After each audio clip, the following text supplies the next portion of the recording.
জান্নাত মানে কি? যা ইচ্ছা তাই করতে পারবেন। জান্নাত মানে কি? আপনি চাচ্ছেন আল্লাহ আমি এখন একটা খামর চাই, শরাব আপনার সামনে হাজির, চিন্তা করার সাথে সাথে।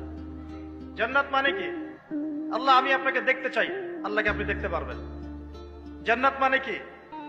আপনি মধুর নহর, দুধের নহর, পানির নহর, শরাবের নহর, হুরে নিঈম চতুর্দিকে ঘোরাফেরা করছেন।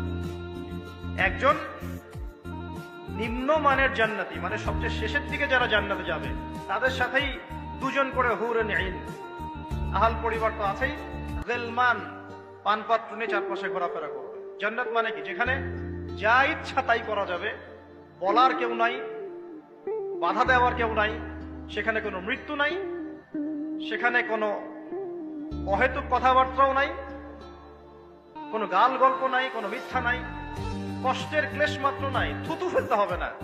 জান্নাত মানে থুতু ফেলতে হবে না। জান্নাত মানে হাঁচি হবে না, নাক থাকতে হবে না। জান্নাত মানে ইস্তেঞ্জা, পেশাব পায়খানা করার টেনশন নাই। মানুষ খাবার খাবে, একটা ঢেকুর তুলবে, বাস খাবার হবে না। আর জান্নাতের সবচেয়ে বড় বিষয়টা কি?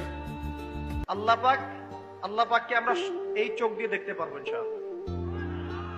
আর তার সমকক্ষ একটা বিষয় হচ্ছে আল্লাহ পাক বলে দিবেন যে আমি তোমাদের সবার উপর সন্তুষ্ট হয়ে গেলাম, যাও কোনোদিন অসন্তুষ্ট হবে। এখন আপনি যত কিছুই করেন এই বস্তুবাদী জীবনে, মনে একটা ভয় থেকে যাবে।